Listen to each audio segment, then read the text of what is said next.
책에서 여유를 담다. 책담. 책담에서 읽어드릴 이번 책은 조금 알고 적당히 모르는 50이 되었다. 지은이 이주희, 출판사 청림. 프롤로그. 기어이 50이 되었다. 지혜로울 줄 알았다. 탯줄을 끊고 반백년을 살면 웬만한 시련에도 눈 한 번 감아낼 강인함이 생길 줄 알았다. 일을 구하고 사랑을 알고 살 곳을 정하고 후세를 만나는 고된 시기를 넘었으니 미끈하고 노련해질 거라고도 생각했다. 정치, 경제에 대한 독해력이 생길 줄 알았고 무엇보다 불필요한 경쟁의 늪에서 벗어나 안정과 번영의 강가를 걷고 있을 거라 기대했다. 그런 줄로만 알았다. 그런데 웬걸, 마음대로 되는 일은 없고 삶은 여전히 치열하고 정치와 경제는 어떻게 돌아가는지 모르겠고 세상의 변화는 어찌나 빠른지 눈 돌아갈 지경인데 은퇴를, 노후를 준비하라고 세상은 재촉해 댄다. 재력, 명예, 권력, 그 어느 것 하나 쥔 것 없는데 자식은 어느새 무럭무럭 자라났고 부모님은 자그맣고 시든 모습으로 서 계신다. 이 악물고 열심히 살면 완성된 삶이 보상될 거라 믿었는데 이렇게 고백하면 그동안 뭐 하며 살았냐고 무능력자 취급받을까 그 또한 두렵다. 기어이 50. 어느 설문조사에 따르면 사람들은 55세를 중년의 시작으로 생각한다고 한다. 노년은 62세부터. 그러니 중년이라고 해야 고작 7년. 그런데 한국인의 평균 수명이 83.3세이니 노년은 무려 20년이 넘는 셈이다. 전속력으로 달리던 30대, 40대를 지나 이제 겨우 숨고르기를 하고 있는데 겨우 7년 동안 남은 20년, 아니 그보다 더 길지도 모를 세월을 준비해야 한다니 숨이 찰 수밖에. 적당히 여유롭고 적당히 건강한 이 중년과 함께하는 방법도 모르겠는데 무시무시한 속도로 달려오는 노년은 또 어찌 맞이해야 할지 난감하다. 자칫하면 살아온 날만큼 더 살아야 하는 이 아찔한 숙제를 미루다 덜컥 늙음과 죽음을 두려워하는 날이 올까봐 지금이라도 마음속의 근심을 꺼내놓을까 한다.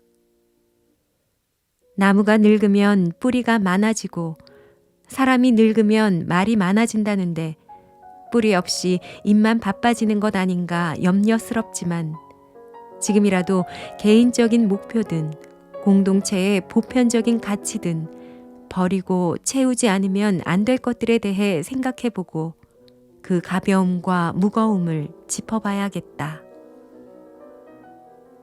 요즘 50은 이렇습니다.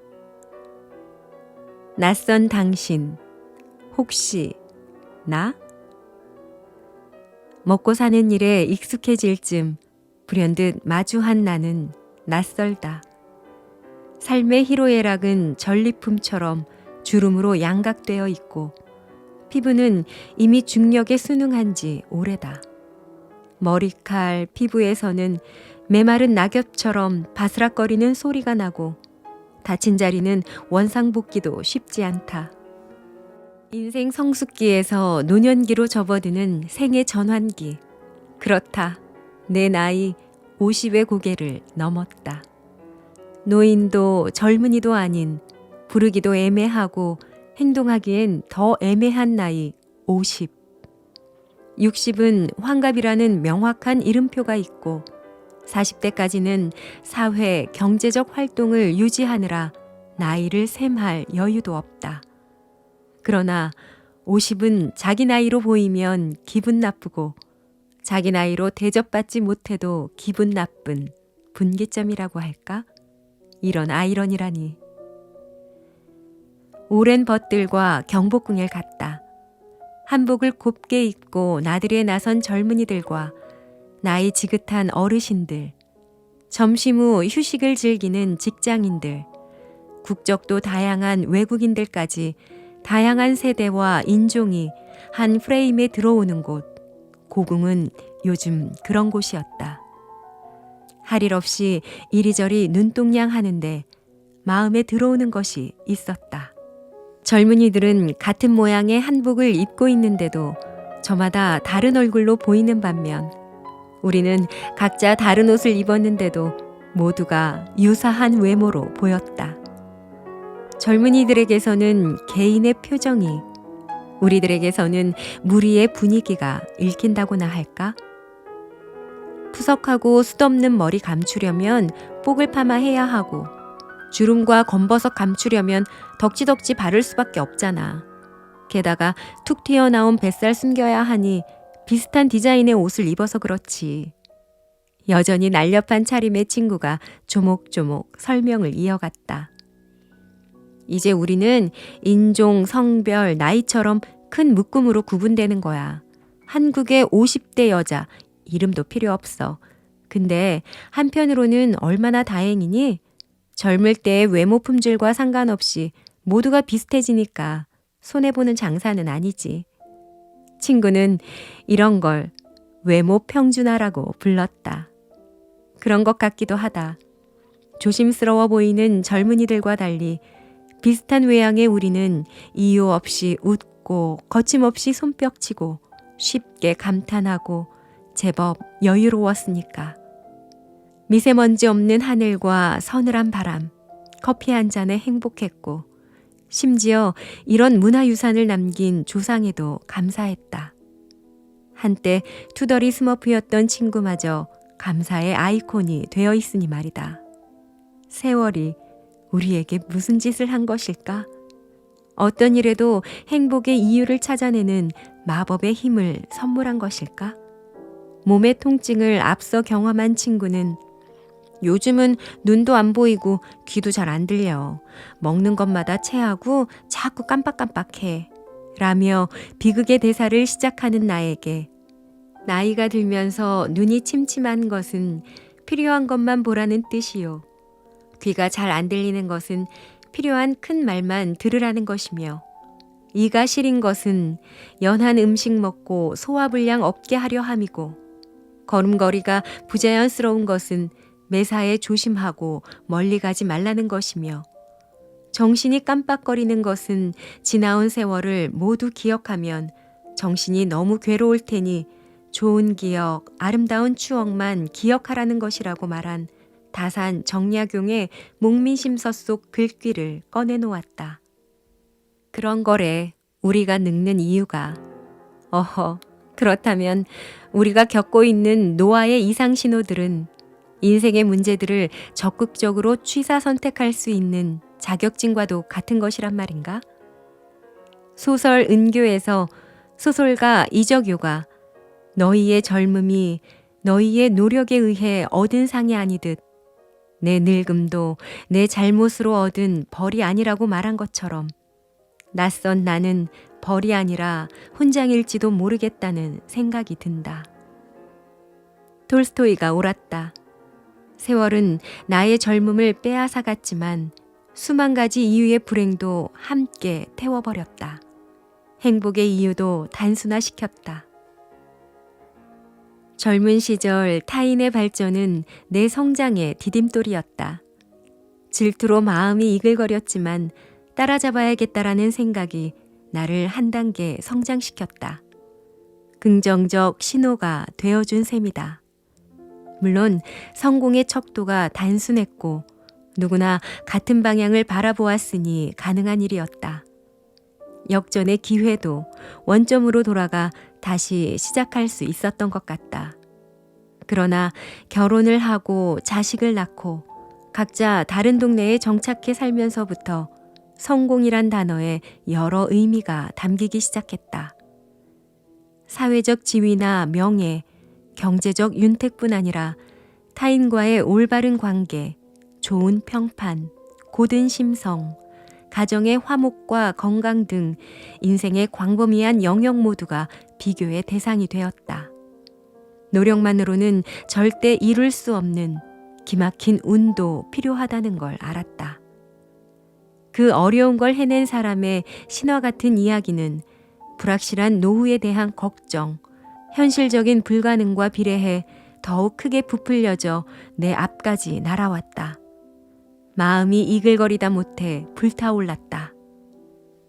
사업에 부침을 겪으며 경제적 풍요와 결핍, 인간관계의 천국과 지옥을 맛보았다는 선배는 요즘 불안병이 도졌다는 나의 말에 호강에 겨워 요강에 똥 싼다 라며 코웃음을 쳤다.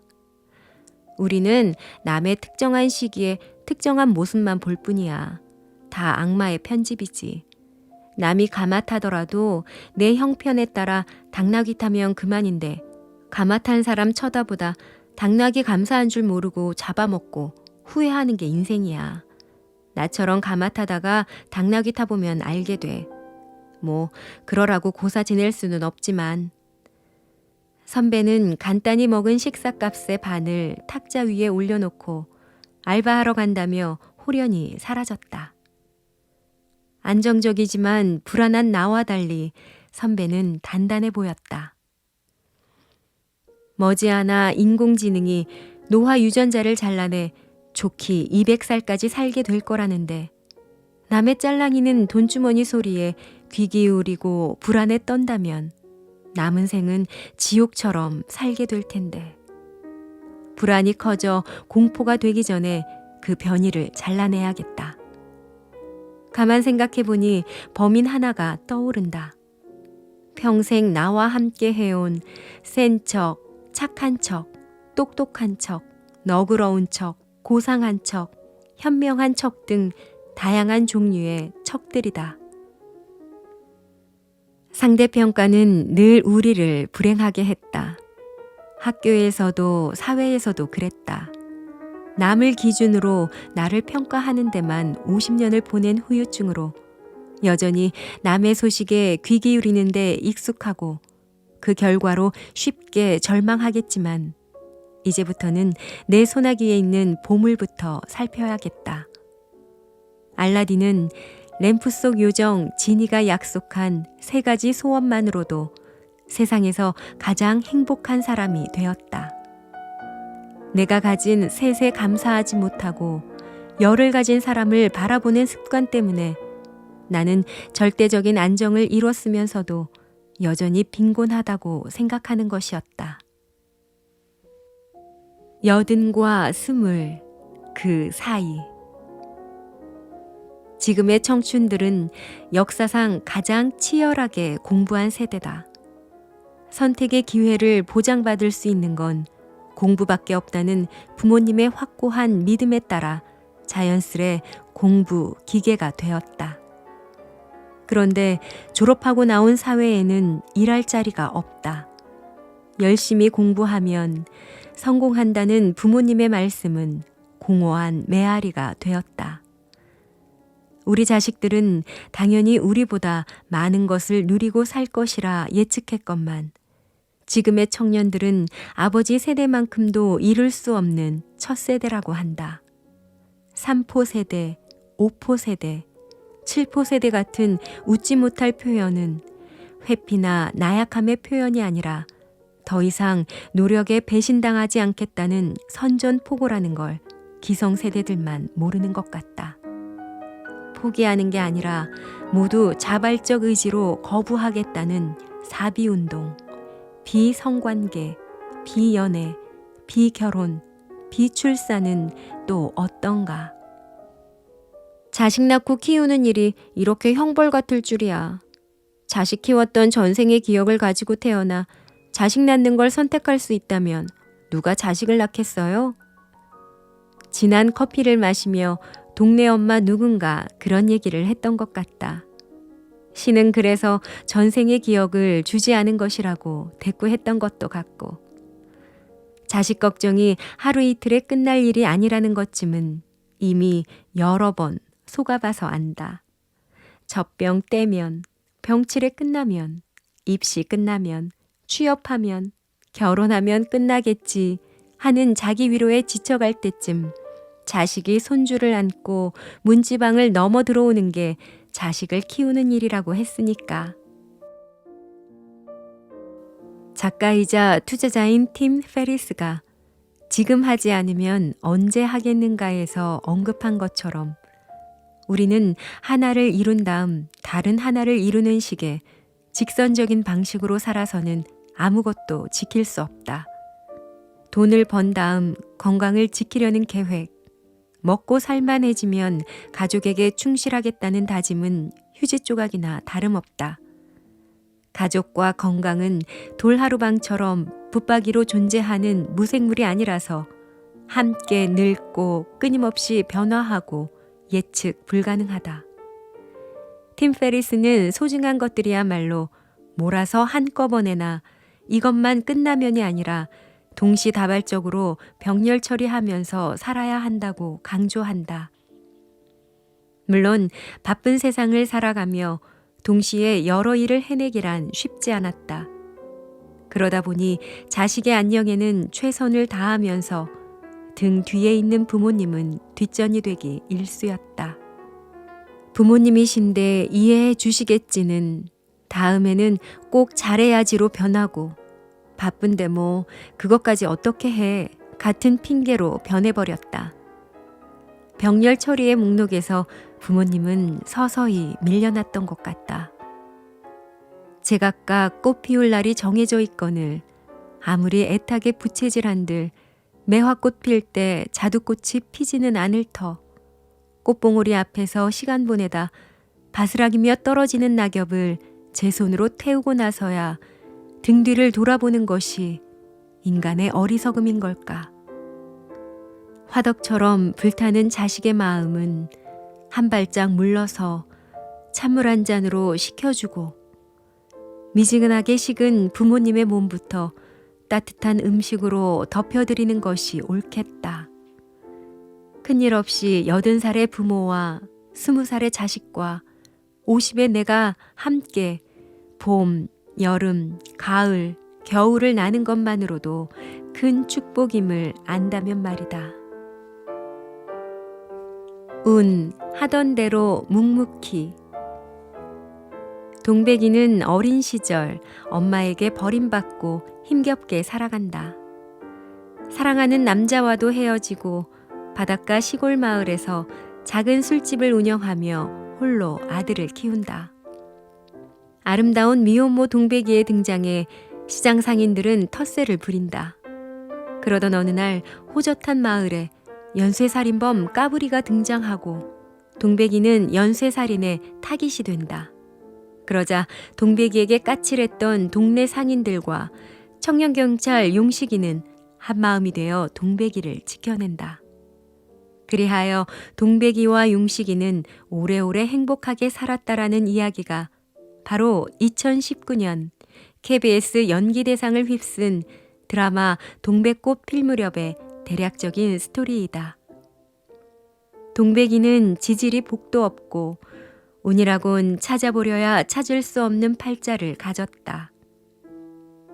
부모에게 버림받고 사랑하는 남자에게도 버림을 받는 인물이다. 그러나 동백이는 결국 시청자들에게 행복의 결말을 선사한다.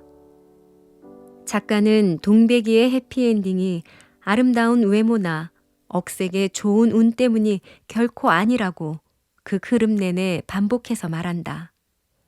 편견에도 꺾이지 않은 강인함과 타인의 처지를 살필 줄 아는 따뜻한 마음이 보증서가 된 거라고.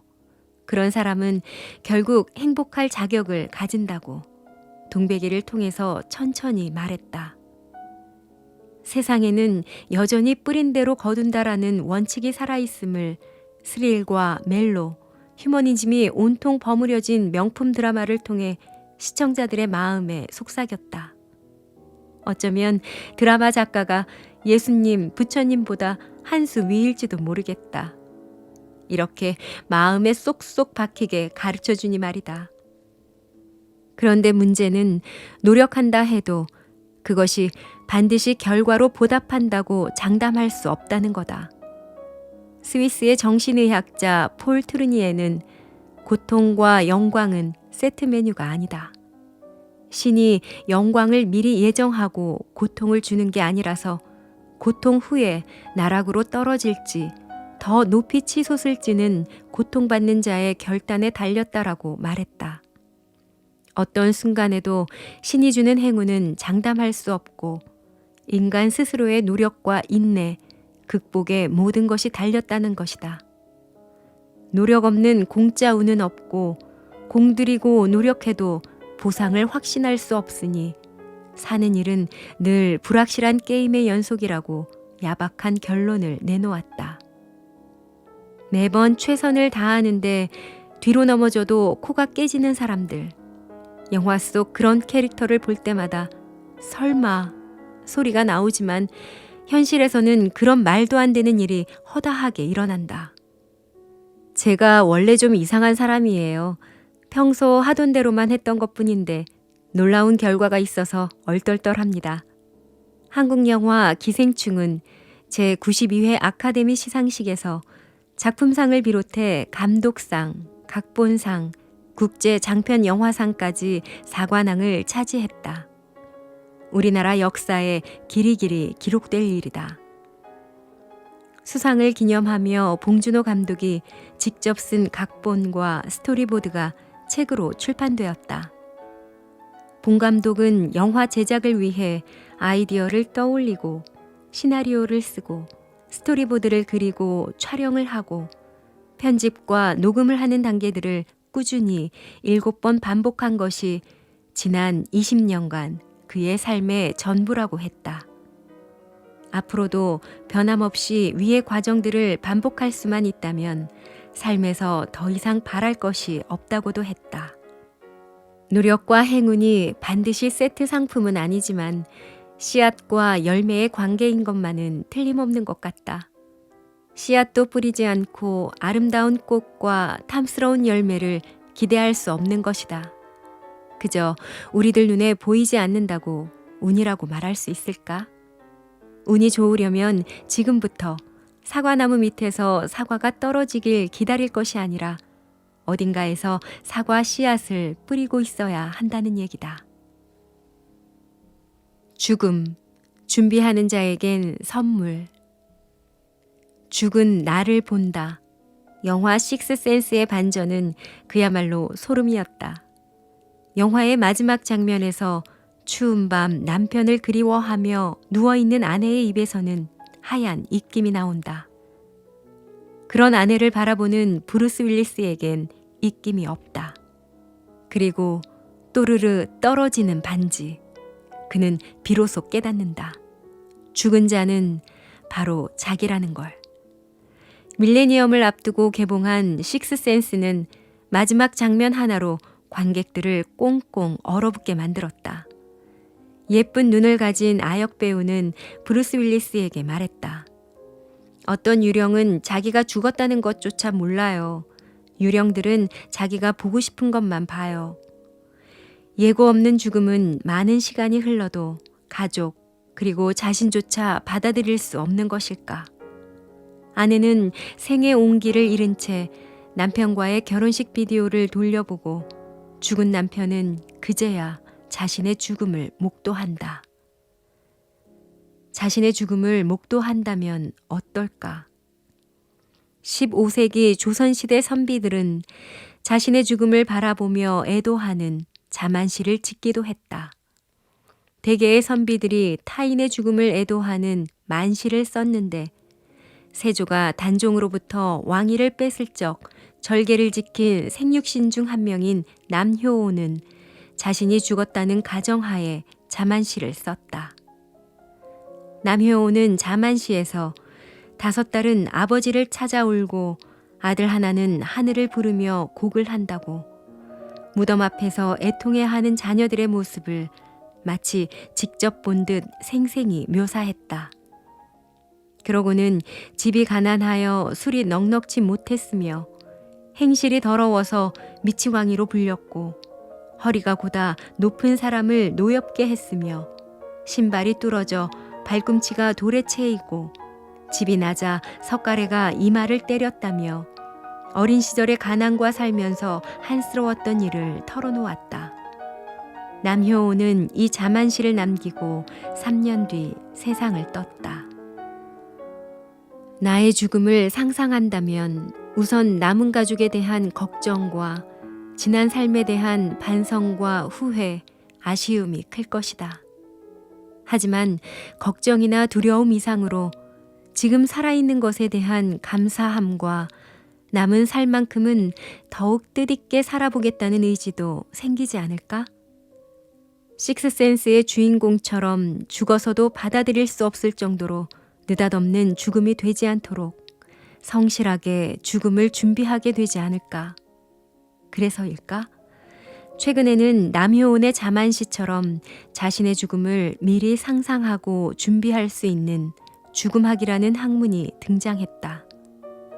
죽음도 준비와 교육이 필요하다는 취지인데 초기에는 응급구조대원, 간호사 등 죽음을 직간접적으로 체험하고 목격하는 이들의 트라우마 극복에 초점이 맞춰졌지만 점차 개인의 죽음에 대한 이해와 준비로 그 영역을 넓혀가고 있다.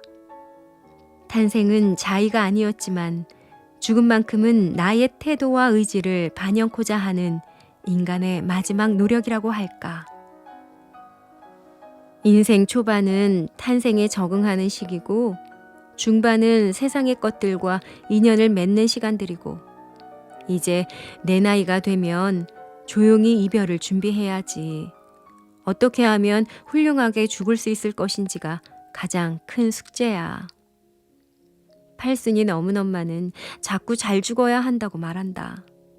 죽을 때까지 정신줄 놓지 않고 살다가 자식들과 미리 이별하고 편안하게 가고 싶다고.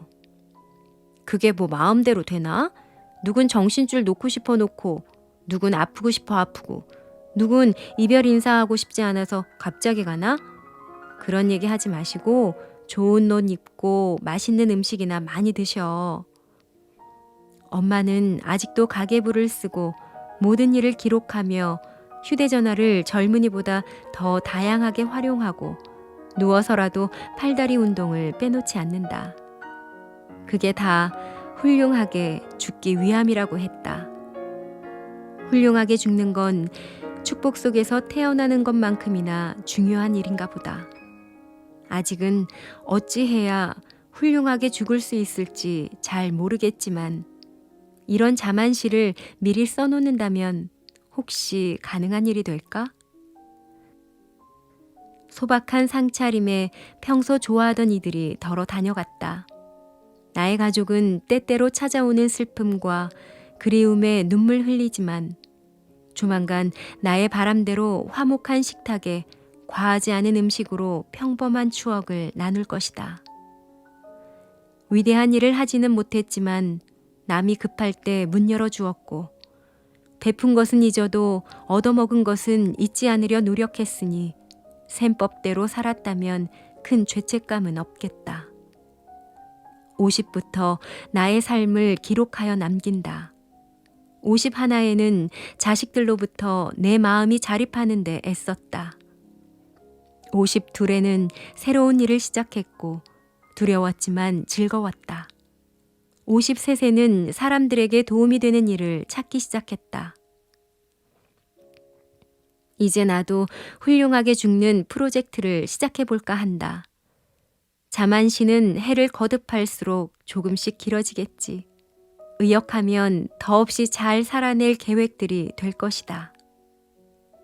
작은아버지의 부고를 전하며 사촌언니는 말했다. 잘 사시다 돌아가셨다. 편하게 가셨어. 잘 보내드릴 테니 걱정 말아라. 좀 더 좋은 시절에 꽃상여는 아니어도 많은 친척의 배웅을 받으며 가셨으면 더 좋을 일이지만 큰 고통 없이 가셨으니 그 또한 행복이라고 했다. 사람은 망각의 동물이니 가까운 이들의 죽음은 얼마 지나지 않아 잊힐 테지. 하지만 우리는 언제든 죽을 수 있고 그 죽음을 위해 지금은 열심히 살아야 한다는 것까지 망각해서는 안 되겠다. 죽음은 분명 준비하는 자에게는 선물이 될 것이다.